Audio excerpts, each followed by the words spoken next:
ইরানের উপরে আমেরিকা এবং ইসরায়েলের যৌথ হামলা শুরু হয়েছে। ইরানের রাষ্ট্রীয় টেলিভিশন দেশটার সর্বোচ্চ নেতা আয়াতুল্লাহ আলী খামেনির মৃত্যুর খবর নিশ্চিত করছেন। ইন্না লিল্লাহি ওয়া ইন্না ইলাইহি রাজিউন। সৃষ্টিকর্তা এই শহীদের মৃত্যু কবুল করুন। এখন এই যুদ্ধের ভবিষ্যৎ কি? কেউ কেউ কইতেছেন ইরানের তো আসলে পাল্টা আঘাত করার মতো তেমন কিছু নাই, কিছু ক্ষেপণাস্ত্র ছাড়া। ক্ষেপণাস্ত্র ব্যয়বহুল, এইটার একটা স্টক আছে, সেটা শেষ হয়ে যেতে পারে দ্রুত। বিমান দিয়ে বোমা মারা অনেক বেশি কস্ট এফেক্টিভ, তাই এই যুদ্ধে ইরান টিকবে না। তার উপরে আমেরিকা আর ইসরায়েল একসাথে আক্রমণ করছে, আর ইরান ওইদিকে কাতার, বাহরাইন, জর্ডান, আরব আমিরাত, সৌদি আরব আর ইসরায়েলেও একসাথে পাল্টা আক্রমণ করছে। ইরান একা অসংখ্য শত্রুদের সাথে একসাথে লড়তেছে। একা এতগুলো রাষ্ট্রের সাথে একই দিনে যুদ্ধ বাধায় দেওয়ার ইতিহাস দুনিয়াতে আরেকটা আছে কিনা মিলিটারি বিশেষজ্ঞরা বলতে পারবেন, আমি খুঁজে দেখছি, পাই নাই। এটি একটা অভাবনীয় যুদ্ধ, এমন যুদ্ধ আগে কখনো হয় নাই। ইরান একটা মরণ কামড় দিছে এমন ভাবে যে আমি তো মরবই, তোমাদের সাথে নিয়ে মরবো, এই স্টাইলে। এই যুদ্ধে ইরানকে পরাজিত হবে, অন্য পরাশক্তিগুলো কি অবস্থান নেবে? আর আমেরিকা আসলে লাগলো কেন ইরানের পিছনে? আমেরিকার লাভ কি? এই জটিল রাজনীতি বুঝলে পরিষ্কার হয়ে যাবে বিশ্ব রাজনীতি, ভূ রাজনীতি এগুলোকে আসলে কিভাবে কাজ করে। আসেন আজকার আলাপ আল্লাহর নামে শুরু করি। আলোচনা শুরুর আগে আমরা একটু সংক্ষেপে জেনে নিই আগে কি কি ঘটছিল, তাহলে ইরানের সংকট কেন তৈরি হলো সেটা বুঝতে পারবো। ইরানের পারমাণবিক কর্মসূচি নিয়ে 2000 সালের দিক থেকে পশ্চিমা দেশগুলোর সঙ্গে একটা টানাপোড়েন চলতেছিল। অভিযোগ ছিল ইরান হয়তো পারমাণবিক অস্ত্র বানাইতেছে। পৃথিবীর প্রত্যেকটা দেশে পারমাণবিক কর্মসূচি আছে, কিন্তু বাংলাদেশেরও আছে। এটা শুধু বোমা বানাইতে লাগে না, ইলেকট্রিসিটি বানাইতে লাগে, আমাদের চিকিৎসার জন্য লাগে, ক্যান্সার চিকিৎসার জন্য লাগে, রেডিওথেরাপি মেশিনে লাগে, আপনারা জানেন, এক্সরের জন্য লাগে, এমনকি বুকে যে হার্টের ডাক্তারেরা স্টেন বসায় না, ওই টাইমেও লাগে। স্টেন্ট লাগাইতে গেলে দেখবেন যে ডাক্তার, নার্স, টেকনিশিয়ানরা বুকে স্যার কোনা এরকম একটা ছোট বাক্সের মতো সাদা এটা পড়ে থাকে, রেডিয়েশন মাপ ওইটা। যাই হোক, ইরান পারমাণবিক অস্ত্র বানাবে এই ভয়ে জাতিসংঘ, ইউরোপিয়ান ইউনিয়ন, যুক্তরাষ্ট্র ইরানের উপরে কঠোর অর্থনৈতিক নিষেধাজ্ঞা দেয়। ইরানের তেল রপ্তানি কমে যায়, ব্যাংকিং ব্যবস্থা প্রায় বিচ্ছিন্ন হয়ে পড়ে, অর্থনীতি স্থবির হয়ে যায়। এই অচল অবস্থা কাটাইতে 2015 সালে ইরান এবং 6 বিশ্বশক্তির মধ্যে একটা চুক্তি হয়। এটা চুক্তিটার নাম ছিল JCPOA, মানে হইতেছে joint comprehensive plan of action. কি ছিল সেই চুক্তিতে? চুক্তির মূল কথা ছিল ইরান তার পারমাণবিক কর্মসূচি সীমিত করবে, আর বিনিময়ে নিষেধাজ্ঞাটা উঠবে। পারমাণবিক কর্মসূচি সীমিত রাখা মানে প্রকৃতিতে যে ইউরেনিয়াম পাওয়া যায়, মানে যেটা থেকে পারমাণবিক শক্তি আসে আর কি, ওইটা দিয়ে কিছু হয় না। ওইটাতে ঘন করা লাগে, ঘন ঘন। মানে ধরেন চিনি ছাড়া চা হইতেছে প্রাকৃতিক ইউরেনিয়াম, পাইনসা চা হইতেছে অল্প সমৃদ্ধ ইউরেনিয়াম, মানে একটু ঘন হয়েছে। হালকা মিষ্টি চা হইতেছে মাঝারি সমৃদ্ধ ইউরেনিয়াম, আর কড়া মিষ্টির চা হইতেছে বোমা তৈরি গ্রেডের অতি সমৃদ্ধ ইউরেনিয়াম। এটা কেমনে ঘন করে এই ইউরেনিয়াম? মানে মাখন তোলা দেখেছেন না, যে ঘুটা দিয়ে ঘুরায়, ঠিক ইনকে ঘুরে ঘন করে। ইরান রাজি হয় যে এই ইউরেনিয়াম সমৃদ্ধকরণটা মাঝারি পর্যায়ে রাখবে, মানে যেটা দিয়ে আরামসে বিদ্যুৎ বানানো যাবে, চিকিৎসার কাজ করা যাবে। এবং আন্তর্জাতিক পারমাণবিক সংস্থা যেটা জাতিসংঘের IAEA, ওইটাকে কঠোর নজরদারির সুযোগ দিবে। নজরদারি চলতেছিল। এর ফলে চুক্তি স্বাক্ষর করার পর একটা বড় অংশের আন্তর্জাতিক নিষেধাজ্ঞা উঠে নেওয়া হয়। ইরানের তেল রপ্তানি বাড়ে, বিদেশি বিনিয়োগও আসে। কিন্তু 2018 সালে ট্রাম্প এই চুক্তি একতরফাভাবে বাতিল করে দেয়। যুক্তি ছিল চুক্তিটা যথেষ্ট কঠোর না, মানে ট্রাম্পের পছন্দ মতো, মন মতো হয় না। আবার নিষেধাজ্ঞা আরোপ করা হয়। ইরান দেখে আচ্ছা আমিও তো তাইলে ইউরেনিয়াম ঘন করব, আমার তো লাভ নাই, চুক্তিতে তো আমি নাই। তারা পারমাণবিক বোমা বানানোর মতো ঘন করে ফেলে ইউরেনিয়াম। কাছাকাছি ইরানের যুক্তি, আমেরিকা আগে চুক্তি ভাঙছে, আবার নিষেধাজ্ঞা দিছে, তাই বাধ্য হয়ে প্রতিক্রিয়া দেখাইতেছি। চুক্তি ভাঙার দায় যুক্তরাষ্ট্রের। এখন যুক্তরাষ্ট্র কি চায়? এক নাম্বার, ইরান যেন ইউরেনিয়াম আর সমৃদ্ধ নামার করে, মানে ঘন না করে। এটাই শেষ না, তার মজুদ যেটা আছে সেটা যেন কমায়, এটাই শেষ না। আবার কঠোর নজরদারিতে যেন রাজি হয়, এখানেই শেষ না। সে যেন তার ব্যালিস্টিক মিসাইলের কর্মসূচি ত্যাগ করে, এটা যেন আর না বানায়। আর কে? এটা শেষ না, হিজবুল্লাহ, ইয়ামেনের হুতিদের যেন সাহায্য না করে। আবার ইসরায়েল দাবি করে ইরানের পারমাণবিক অবকাঠামো পুরো চূর্ণ বিচূর্ণ করে দিতে হবে, এটা শেষ করে ফেলতে হবে, মাটির সাথে মিশাই দিতে হবে। একটা দেশে বাইরের দুইটা রাষ্ট্রের ইচ্ছা মতো চলতে হবে, আমেরিকা ইসরায়েল যা চাইবে তাই চলতে হবে। এটা কোনো মর্যাদা সম্পন্ন দেশ করবে? করবে না। এবার আসেন দেখি আসল প্রশ্ন, আমেরিকা ইসরায়েল কি ইরানকে হারাইতে পারবে? প্রথমে বলে নি, আমেরিকার ইসরায়েলের সম্মিলিত সামরিক ক্ষমতার ধারে কাছে ইরান নাই। তাইলে কি ইরান হেরে যাবে? না, এই প্রশ্নের উত্তর অত সহজে দেওয়া যাবে না। আসলে আমরা আলাপটা শেষ করলে বুঝবেন আসলে ইরান হেরে যাবে কিনা। যুদ্ধ তো শুধু অস্ত্রের কস্ট বেনিফিট অ্যানালাইসিস না, যুদ্ধ রাষ্ট্রের কাঠামো, ইতিহাস, ভূগোল, মনস্তত্ত্ব সব মিলে একটা পূর্ণাঙ্গ সমীকরণ। আর সেই সমীকরণে ইরানকে সহজে হারানো খুবই কঠিন, প্রায় অসম্ভব। কেন? আমাদের একটু ইতিহাসে ফিরে যেতে হবে। ইরানকে বুঝতে হইলে 1953 সাল থেকে শুরু করতে হবে, যখন ইরানের তেলের মালিকানা ইরানের ছিল না, ব্রিটিশ কোম্পানি ছিল। BP নাম দেখেন নাই যে, এর ছিল মালিকানা ব্রিটিশ পেট্রোলিয়াম। 1953 সালে একটা ন্যাশনালিস্ট সরকার ক্ষমতায় আসে, প্রধানমন্ত্রী ছিল মোসাদেক। সে তেল জাতীয়করণ করছিল। এর প্রতিক্রিয়া আমেরিকা CIA কে দিয়ে অভ্যুত্থান ঘটায়, তাকে সরায়, শাহকে ক্ষমতায় বসে। সেই ঘটনা ইরানের রাজনৈতিক চেতনায় গভীর ছাপ ফেলে। বিদেশি হস্তক্ষেপ মানে জাতীয় অপমান, এই বোধ ইরানের রাষ্ট্রীয় স্মৃতির একটা অংশ হয়ে যায়, কালেকটিভ মেমোরির একটা অংশ হয়ে যায়। তারপরে 1779 সালে বিপ্লব হয়। ইরানের বিপ্লব শুধু ধর্মীয় আবেগ না, বরং দীর্ঘদিনের ক্ষোভ, অপমানবোধ, বিদেশি আগ্রাসন, জাতীয় সম্পদ দখলের বিরুদ্ধে একটা প্রতিক্রিয়া। সব মিলায় রাষ্ট্র একটা নতুন কাঠামো নেয়। ইরানের পর বিপ্লবের নতুন শাসন ব্যবস্থা খুব দ্রুত নিজেদের পাওয়ার কনসলিডেট করে ফেলে। সেনাবাহিনীর ভিতরে যে সমস্ত শাহপন্থী উপাদান ছিল সেগুলো ভেঙে দিয়ে তারা নিজেদের অবস্থান মজবুত করে ফেলে। ফলে বহু বছর পরেও সামরিক অভ্যুত্থান, গণবিক্ষোভ এই সরকার কিন্তু পড়ে যায়নি। এটা কাকতালীয় না, এটা একটা কাঠামোগত ফল। কিছুদিন আগে সারা ইরানে ব্যাপক বিক্ষোভ হয়েছে না? আন্তর্জাতিক শক্তি সাপোর্ট দিচ্ছে, আমেরিকা সাপোর্ট দিচ্ছে, ইরান সরকার বর্বরভাবে রক্তপাত ঘটায় বিক্ষোভ দমন করছে। হাসিনার মতো পড়ে যায় না কিন্তু। যদিও ইরানের সমাজ গভীরভাবে বিভক্ত হয়েছে। ইরানের বর্তমান রেজিম পছন্দ করে না এমন ইরানিয়ানদের সংখ্যা বাড়ছে অনেক। 1980 সালে ইরাক আক্রমণ করে ইরানকে। প্রথম থেকে ইরান দুর্বল ছিল, এলাকা দখল হয়ে যায়। কিন্তু 1982 সালের মধ্যে ইরান অধিকাংশ দখলকৃত এলাকা পুনরুদ্ধার করে ফেলে। সাদ্দাম হোসেন ভাবছিলেন যে আক্রমণে ইরানের ভিতরে একটা অভ্যুত্থান হবে, বিপ্লবী সরকার পড়ে যাবে। বাস্তব হয়েছে উল্টা। যুদ্ধ রাষ্ট্রকে আরো সংহত করছে। জনগণ, সামরিক বাহিনী সবাই সরকারের পিছনে দাঁড়াইছে। এই যুদ্ধ দীর্ঘায়িত হয়েছিল, বিপুল প্রাণহানি হয়েছিল। খোমেনি আপোষহীন ছিলেন। তিনি আমেরিকা সোভিয়েত দুই শক্তিকে গ্রেট শয়তান বলছিলেন।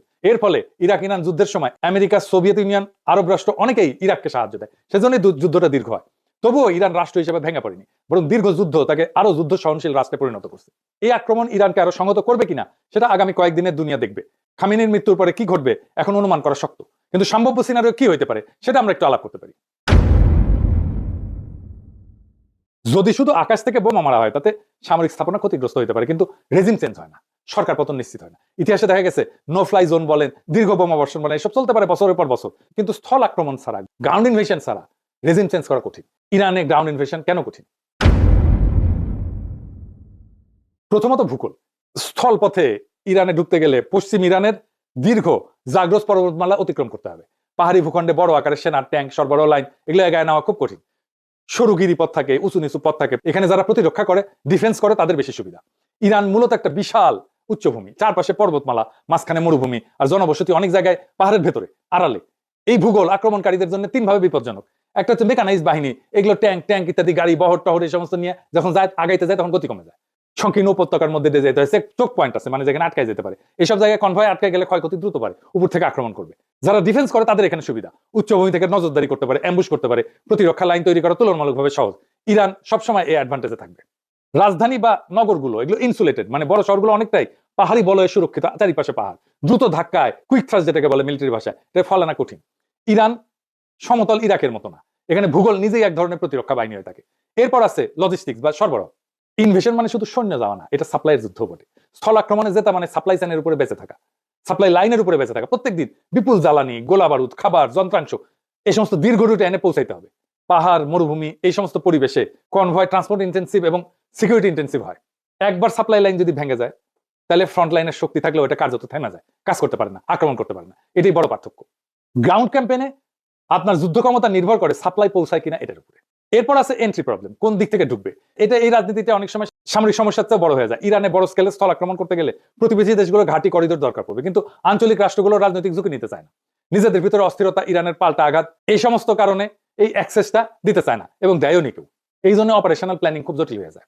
ইরান যেটা সিকিউরিটি স্ট্র্যাটেজি নিয়ে চলে, এটার একটা প্রতিরক্ষার ধারণা আছে। এটাকে বলে A to AD plus asymmetric. এটা দিয়ে সময় কেনে এবং খরচ বাঁচে। A to AD এটা আবার কি আসলে এটা বুঝে দেখি।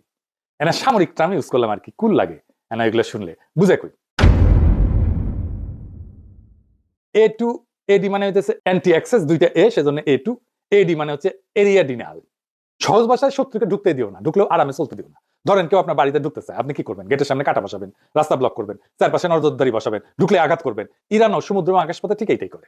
উপসাগরে ছোট ছোট দ্রুতগামী নৌকা থাকে, সমুদ্রের মাইন পথ থাকে, দূরপাল্লা ক্ষেপণাস্ত্র থাকে, ড্রোন থাকে, এয়ার ডিফেন্স থাকে। উদ্দেশ্য হচ্ছে আমেরিকা বা অন্য কেউ যেন সহজে বাহিনী ঢুকাইতে না পারে। আর অ্যাসিমেট্রিক এটার মানে কি? অ্যাসিমেট্রিক মানে হচ্ছে শত্রু বড় এবং শক্তিশালী হলে সরাসরি তার মতো লড়বে না, অন্যভাবে লড়বে।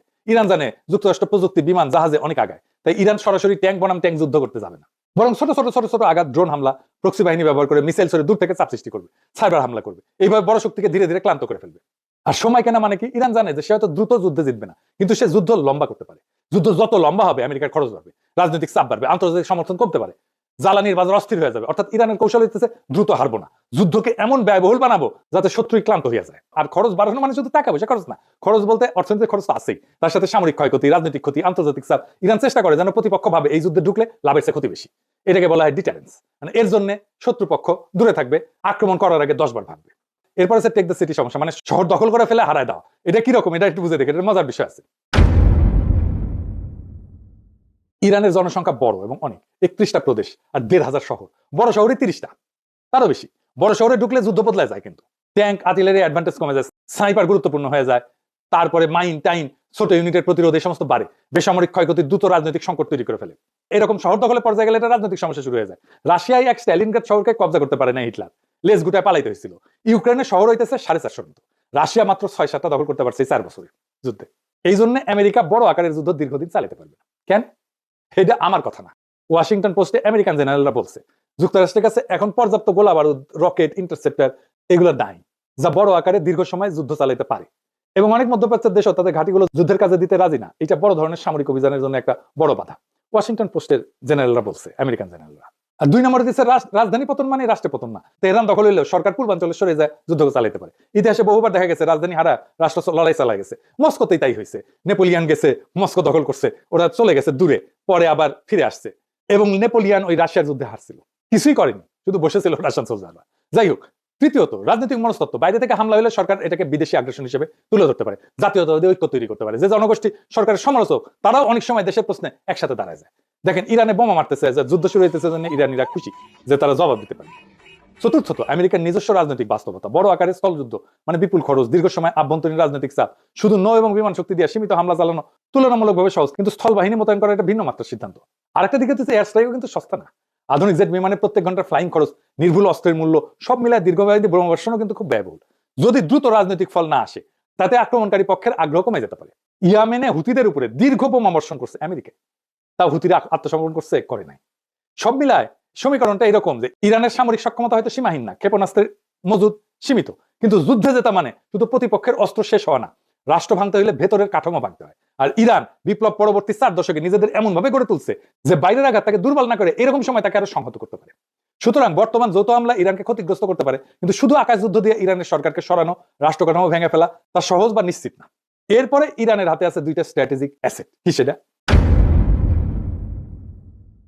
এইটা পারমাণবিক বোমার চাইতে শক্তিশালী। একটা হইতেছে হরমুজ প্রণালী, 20 মিলিয়ন ব্যারেল তেল যায় প্রত্যেকদিন এটা দিয়ে, 8টা দেশের তেল যায় সারা দুনিয়ায়, ইরান, ইরাক, ওমান, আমিরাত, সৌদি আরব, বাহরাইন, কাতার, সারা দুনিয়ার 20-25% তেল এই ছোট্ট সাগরপথ দিয়ে যায়। এইটা ইরানের নিয়ন্ত্রণে। সৌদি, কুয়েত আর কাতারের 90% তেল এই রাস্তায় যায়। আরেকটা হইতেছে ইয়ামেনের পাশে আরেকটা গুরুত্বপূর্ণ প্রণালী আছে, তার নাম হচ্ছে বাব এল মানদেব। এইটা লোহিত সাগর আর গালফ অফ এডেন এই দুইটাকে যুক্ত করে। এর মাধ্যমে জাহাজগুলো সুয়েজ খাল হয়ে ইউরোপ, এশিয়া এই রুটে চলাচল করে, এদিক দিয়ে তেল যায়। এখান থেকেও প্রত্যেকদিন ধরেন 7-10 মিলিয়ন ব্যারেল তেল, পেট্রোলিয়াম পণ্য এদিকে যায়। এইটা প্রায় 10% মতো তেল পরিবহন করে বৈশ্বিক তেলের। এটাও ইরান হুতিদের দিয়ে আংশিক বা পুরোপুরি বন্ধ করে দিতে পারে। এতে কোন কোন দেশ ক্ষতিগ্রস্ত হবে? আমরা তো হবই, আমরা দুধবাদ, ইন্ডিয়া হবে, ইউরোপ হবে, চায়না হবে, ব্যাপকভাবে ক্ষতিগ্রস্ত হবে। সেটা বড় ব্যাপার না, কিন্তু এই কারণেই বলা যায় ইরানকে আঘাত করা সম্ভব, কিন্তু সেটা ইতিহাস, ভূগোল এবং রাষ্ট্র কাঠামো বিচারে তাই অসম্ভব। এখন প্রশ্ন হইতেছে ট্রাম্পের কি লাভ ইরানকে আক্রমণ করিয়া?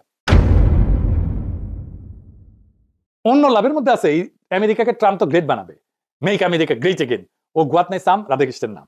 তো এখন যারা ওর কম্পিটিটর মানে ধরেন ইউরোপ, তারপরে চায়না, তাদের চাপে ফেলতে পারে। ইউরোপ আর চায়নাকে সে যুদ্ধ বাধা এই দুই শক্তিকে চাপে ফেললো, তেল পাইলো না, এক্সট্রা লাভ, তাদের ইকোনমি চাপে পড়বে, ইউরোপ এবং চায়নার ইকোনমি চাপে পড়বে এই যুদ্ধের কারণে, কারণ তাদের জ্বালানি আসবে না। ইউরোপ আর চায়নার ইকোনমি দারুণভাবে ক্ষতিগ্রস্ত হবে। আর ইন্ডিয়া আমার অনুমান সিস্টেম করে আসছে ও মোদির সফরে, আবার হয়তো রাশিয়ান তেল নিবে, এই কনসেশন দিয়ে আসছে। ট্রাম্প তো কিছু না পেলে কিছু দেয় না, একবার তো নেতা নেওয়ার মনোরঞ্জনের জন্য নাচছিল মোদি, এপস্টেন ফাইলে আসিছে। এইবার আমার অনুমান আফগানিস্তান আর পাকিস্তানের মধ্যে যুদ্ধটা ওই মোদি লাগাইছে, পাকিস্তানকে সীমান্তে বিজি রাখবে। এখন তালেবান আর ইন্ডিয়া তো জিগরি দোস্ত, পাকিস্তান যেন কোনোভাবে আর এইদিকে নজর দিতে না পারে, সাহায্য করতে না পারে ইরানের, সে তো আবার ইরানের বন্ধু। আবার ভারতীয় রাষ্ট্রায়ত্ত company India Ports Global Limited, সে ইরানের চাবাহারের শহীদ বেহেশতি টার্মিনাল পরিচালনা করে। ভারত সেখানে ক্রেন, কার্গো হ্যান্ডলিং এই সমস্ত ইকুইপমেন্ট বসাইছে। এখান থেকে কোনো গোয়েন্দা তথ্য নিতে পারে, এই পোর্ট হয়তো তাদের কাজে লাগতে পারে ইসরায়েলের। ইরানের এই পোর্ট ম্যানেজমেন্টের দায়িত্ব তো উচিত হয় না দেওয়া ইন্ডিয়ারে, ইরানের, ওরা তো সবার বেশি বুঝে। আবার ওমানের ডোকোমেও একটা পোর্ট আছে যেখানে লজিস্টিক অ্যাক্সেস আছে, মেইনটেনেন্স অ্যাক্সেস আছে ইন্ডিয়ার, এটা আবার হরমুজ প্রণালীর জাস্ট বাইরে। ফলে পারস্য উপসাগরের উত্তেজনা হলে বিকল্প অপারেশন পয়েন্ট হিসেবে এটা কাজ করতে পারে। হয়তো ইন্ডিয়া এই পোর্টগুলো থেকে কোনো সাহায্য দিবে ইসরায়েলকে, আমেরিকাকে, হইতে পারে গোয়েন্দা তথ্য বা লজিস্টিক্স। ইরান হয়তো সামরিক দিক থেকে দুর্বল, কিন্তু ইরান কোনো ফাঁকা মরুভূমি রাষ্ট্র না। 1953 সালের অপমান, 1979 সালের বিপ্লব, 8 বছরের যুদ্ধ, এই রাষ্ট্রের ডিএনএতে বেঁচে থাকার রাজনীতি বসে আছে। খামেনি নিহত হয়েছে, তাহলে হয়তো নেতৃত্ব বদলাবে, কিন্তু রাষ্ট্র কি ভেঙে পড়বে? ইতিহাস বলে খুব সহজ না। যদি শুধু আকাশ হামলা হয় অবকাঠামো ক্ষতিগ্রস্ত হবে, কিন্তু রেজিম চেঞ্জ এটা স্থল আক্রমণ ছাড়া প্রায় অসম্ভব। ইরান হয়তো দুর্বল, কিন্তু কোন ঠাসা রাষ্ট্র সবচেয়ে বিপজ্জনক হয়? এই যুদ্ধের ফল নির্ভর করবে কে বেশি শক্তিশালী তার উপরে না, বরং কে বেশি সময় ধরে টিকতে পারবে তার উপরে। আর বিশ্ব রাজনীতি আজ আবার প্রমাণ করছে ভূ রাজনীতি মানে মানচিত্রের রেখা না, ভূ রাজনীতি মানে শক্তি, স্মৃতি, অর্থনীতি আর প্রতিরোধের সমীকরণ। আসন্ন দিনগুলো নির্ধারণ করবে এটা কি একটা সীমিত সামরিক অভিযান নাকি নতুন এক বৈশ্বিক অস্থিরতার সূচনা। আল্লাহ আমাদেরকে সবাইকে হেফাজত করুন। এই রক্তক্ষয়ী যুদ্ধ বন্ধ হোক।